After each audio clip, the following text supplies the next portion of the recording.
Well, good morning and welcome to Wake Up Washington. I'm Evan Koslof. Thank you for joining us on this Sunday morning. Now we're off to a cold and cloudy start, so let's jump right over to Miri Marshall. Miri, how's it looking out there? Now to the breaking news of the fighting in Ukraine. The United Nations says it has confirmed at least 64 civilian deaths and almost 200 injuries, but believes that the real numbers could actually be much higher than that. The capital city is under a curfew until tomorrow morning as Russian troops move even closer. CBS's Elise Preston reports. Russian forces blew up Ukrainian airfields and fuel facilities overnight. All right, back here at home, many places are lighting up blue and yellow to show their support for Ukraine, including the European Union building on K Street in Northwest D.C. You can see it there on your screen. Now, the French ambassador's residence also turned its lights blue and yellow to show their support, as well as hanging a Ukrainian flag from their replica of the Statue of Liberty. And Maryland Governor Larry Hogan has lit up the governor's mansion in Annapolis in Ukrainian colors. Back locally, it's been almost 2 years since a dramatic scene unfolded in Lafayette Square. On June 1st, 2020, federal officers cleared people who were demonstrating over George Floyd's death so then President Trump could walk to St. John's Church. Remember that day? An investigation into that day led to the discovery that the U.S. Park Police did not record any of their radio transmissions. That prompted an inspector general to look into Park Police. Now, our partners at the Washington Post report the IG's report has found some serious problems at their dispatch operations center. For example, if an officer sounds an emergency signal, dispatchers cannot automatically identify which officer needs assistance. The report also cites lack of training and long-term staffing issues, as well as birds being able to fly into the center and cover computers and desks with droppings. All right, moving on to the Washington Commanders and growing speculation over where that new stadium is going to be built. Now, some are saying Virginia, others are saying Maryland, and even others are saying the district. Our Megan Rivers spoke with Mayor Muriel Bowser about just that. We had a chance to speak with D.C. Mayor Muriel Bowser on where she thinks the stadium should go. All right, in other sports news, baseball fans, you need to brace yourself. Unless there's a surprise breakthrough in negotiations, it appears that the MLB regular season will be shortened. Tomorrow is the deadline for the league and the players union to reach an agreement on a new contract without any regular season games being canceled. Important deadline. And even though the two sides are scheduled to meet again today, CBS Sports and others are reporting that they're still far apart on some key issues. Not good news right there. All right, with March Madness around the corner, a lot of casual college basketball fans are starting to pay attention again as we head towards tournament time. But if you thought there might be an unbeatable team, think again. The top 6 teams in the AP men's poll all lost yesterday. All of them, they all lost.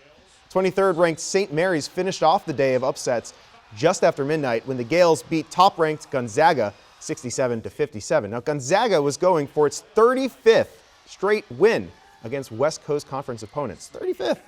However, with the next 5 teams also losing, the Zags are still projected to be the #1 overall seed in the NCAA tournament. Looking forward to that. All right, coming up, he's a bartender who became a Jeopardy celebrity. Still ahead, how he's sharing his smarts to help you rule pub trivia. Miri?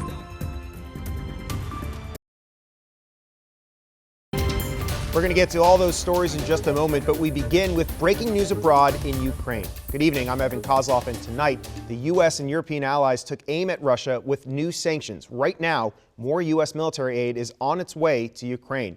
This is a live look at the capital city of Kyiv, where it is well into Sunday morning. Ukraine's foreign minister said a Russian missile slammed into an apartment building early this morning. A curfew is in place and is extended to Monday morning. And tonight, some places locally are lighting up blue and yellow to show their support for Ukraine, including the European Union building on K Street in Northwest D.C. You can see the visuals right there. The French ambassador's residence also turned its lights blue and yellow to show their support for the country. There's also a Ukrainian flag hanging on a replica of the Statue of Liberty. And Maryland Governor Larry Hogan's house is also lit up in Ukrainian colors.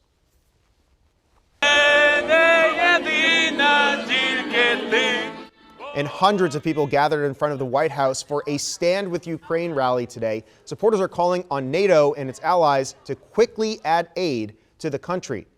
And as Russia continues to invade Ukraine, people living here are growing increasingly worried about their family overseas. One young man who immigrated from Ukraine to Chevy Chase 4 years ago says that many of his family and friends are still over there, and he's scared for their safety as they defend their homeland. Our Jess Arnold has his story. Полетіли в сторону аеропорта. Heartbreaking to hear his story. Let's change gears and talk about your forecast for tomorrow. Meteorologist Michaela Lucero joins us now. And Michaela, what's the weather looking like for our important Sunday morning brunch plans?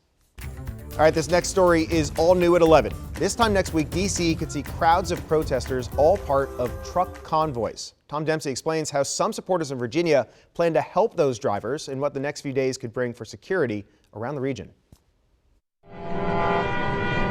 Truck drivers, a part of the People's Convoy, moved closer to D.C. on Saturday. All right, a historic building at the West Virginia School for the Deaf and Blind has been destroyed by a fire. Just look at these visuals. The Romney, West Virginia building burned down early this morning. Fire crews from West Virginia, Maryland, and Virginia all responded to the blaze, which started in the school's administration building. Now, the fire was brought under control hours ago, but you could still see the smoke coming from that building. Fire investigators are still trying to determine the cause of that fire. Also new tonight, Frederick County investigators say this man is charged with kidnapping 2 children. This is 40-year-old Christopher Schultz, and investigators say he took 2 young children from their home on Reichsford Road today. It's terrifying. The father of the kids followed Schultz into a parking lot, and when deputies approached the man, they saw 2 kids in the back seat of that car. Now, investigators asked if the kids belonged to him. He said no. The children were not hurt and are fortunately safe with their family. Well, a lot of people are wondering, where will the new stadium be for the Washington Commanders? Some say Virginia, Maryland, even D.C. D.C. Mayor Muriel Bowser tells us that the Commanders were a winning team when they played at RFK Stadium. She spoke with our Megan Rivers about bringing that team back to D.C. Right now, where the Washington Commanders will play football remains a mystery. Someone's violated you, and to know that they were able to do it again and be successful is disgusting. The death of a D.C. woman has her family advocating for change after she was stalked and killed. Find out why they say that the system has failed her.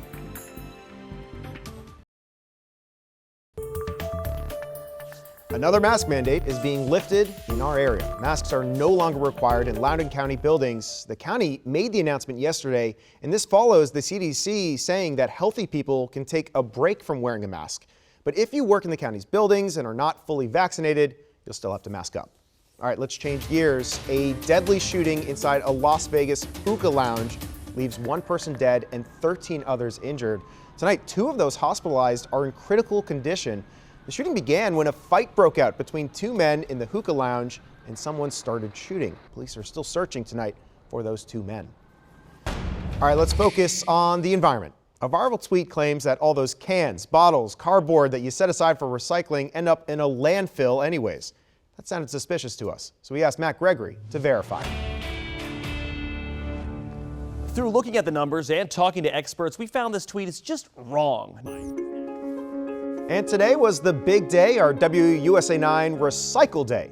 It's proof that it takes just a few hours to make a big impact in our community. First off, thank you to everyone who participated in WUSA9's first Environment Matters Recycling Day. Together, we were able to accomplish so much in just such a short amount of time, make an impact not just for our neighbors, but everyone's environment. Clutter. I'm being overwhelmed by clutter. Well, our partner vendors are still counting up all that you, our viewers, brought in to recycle. We're going to report those numbers to you in the week ahead, but needless to say, we were blown away by the response. WUSA9 is committed to helping make our communities better places to live. And environment matters, and we look forward to doing more events just like this one in the future. All right, let's turn to our forecast now. There's a warm-up on the way, but it's not going to last long. Michaela?